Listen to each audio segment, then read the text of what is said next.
539 ration కార్డులు ఇచ్చిండు. ఇవాళ ఈ నియోజకవర్గంలో 61,000 రేషన్ కార్డులు ఇవాళ మీ దగ్గర ఉన్నాయి. 2,39,000 కుటుంబ సభ్యులకు ఈనాడు 6 కిలోలు సన్న బియ్యం ఉచితంగా ఇచ్చి ఆనాడు దొడ్డు బియ్యం బర్లకు కూడా పెట్టే పరిస్థితి లేదు. కానీ ఇవాళ సంటి పిల్లలకు కూడా సన్న బియ్యంతో అన్నం తినిపించే పథకం ఈరోజు ఉత్తమ్ కుమార్ రెడ్డి గారి నేతృత్వంలో తెలంగాణ రాష్ట్ర ప్రభుత్వం అమలు చేస్తుంది. మిత్రులారా, రేషన్ కార్డులు ఇచ్చింది మేము.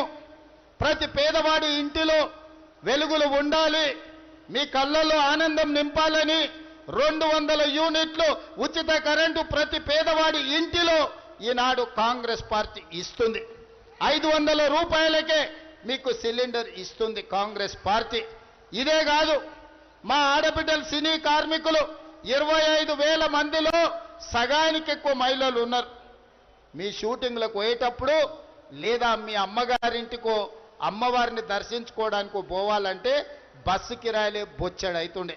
ఇంటి ఆయన అడిగితే దసరా పండుగ ఎందుకమ్మా, ఉగాది పండుగ పోదు అనేటోడు. కానీ ఇవాళ ఎవరిని అడగాల్సిన పని లేదు. ఏడ బస్సు కనిపించినా